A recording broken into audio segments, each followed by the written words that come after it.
Good, whatever time you're listening to this, viewers, this is Jerry the YTP here, and today's fanfic reading is something a little interesting known as Bellla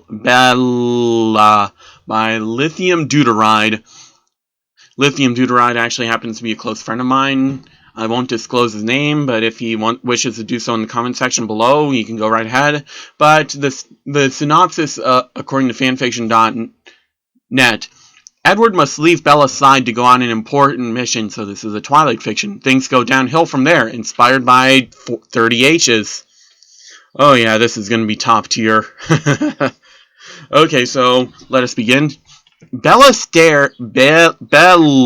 stared into Edward's face as it glistened in the sunlight, dripping with the hedonism of overzealous prostitutes. A silver thread that didn't exist passed between them, strangling the children of a diseased pastry chef from Mars, his last hope against the force of futility itself. I am sorry, my sweet Hathor, but I must go. I need to save Italy, or the caveman will come. But Edward, sang Bear11, why can't you just give back their spell check? Because I don't want to, and I like killing cavemen. And with that, Edward mounted his harpsichord and vanished into the pages that never were. In the distance, Jacob ate kumquats grown in the sweat from Hitler's eyebrows. He sang a song in a font that the trees did not recognize. It did not matter to Jacob. To him, the land was just a bed for the giant invisible cockroaches that looked like squirrels and grasped at the sun with hands made from discarded cell phones. He sang the words of unwritten books. Few that heard them could understand, but all developed the sense that they had misplaced something. He cried tears that weren't tears, but colorful frogs that screamed as elderly men do at children's dentists. Suddenly, a harsh voice called from above, My sweat shall be avenged! Hitler descended from a cloud of feathers stolen from birds that were the last of their kind. In one hand he held a rifle forged from God's earwax, in the other he swung a metronome that ticked by the flow of the universe. Hitler fired his earwax gun, but Jacob had already hefted his spear and cast the gun into earwax hell, where poor artisans would forever craft it into candles that never satisfied them. Hitler then thrust at Jacob's groin with his mighty universe metronome, unmasking a world, then remaking it exactly as it was, save for one grain of sand doomed to forever wander the depths of space and ponder its place in the universe.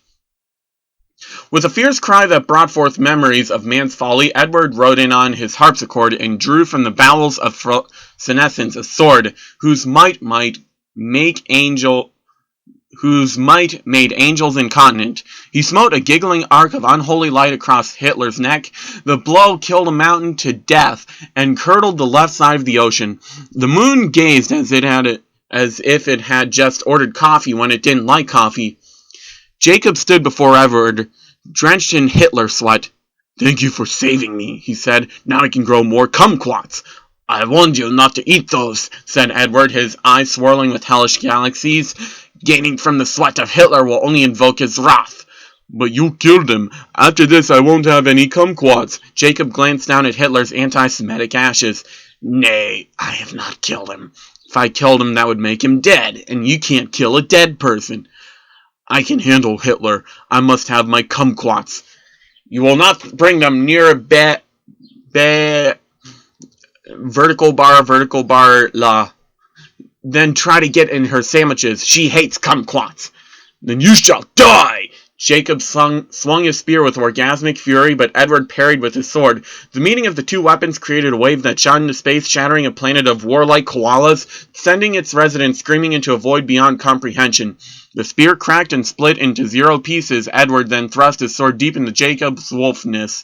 The Hitler sweat evaporated in a putrid steam that spoke of Aryan superiority. I cannot best you, but Hitler will return, and I shall harvest his sweat, shouted Jacob. He conjured his cloud forged from the delusions of insomniacs and flew away. Bad down arrow, ran to Edward and embraced him in her spider hands. What about the cavemen? She asked, her face a kaleidoscope of emotions unknown to man. Without the Führer, they will soon return to the hive until the next eternity. They shared a kiss that made the trees weep for their undelivered promise of humanity. Jacob's screaming frogs became silent and devoured the remaining kumquats. Behind them, as if to celebrate the victory, the sun set with a great crash that opened cracks across the sky. From these cracks grew eldritch mouths that vomited forth wingless pegasi covered in the blood of an unspoken law. It was a good day. Okay, so let's kind of review this fanfiction real quick. It's bath salts the fanfic. Like, chances are, this is very interesting. I'm pretty sure my friend did not actually do bath salts, but if I did not know who this person was, I would probably assume that they did a bunch of bath salts and then watched Twilight. So, I'm gonna have to give this 5 stars, just because of the insanity behind this. This is crazy shit. This isn't good, but it's funny. Like, I can definitely get a good laugh out of this, and it's just insane. If you like what you saw, please like, comment, and subscribe. Thank you for listening. Have a good day. God bless. Peace, Pacham, and bye.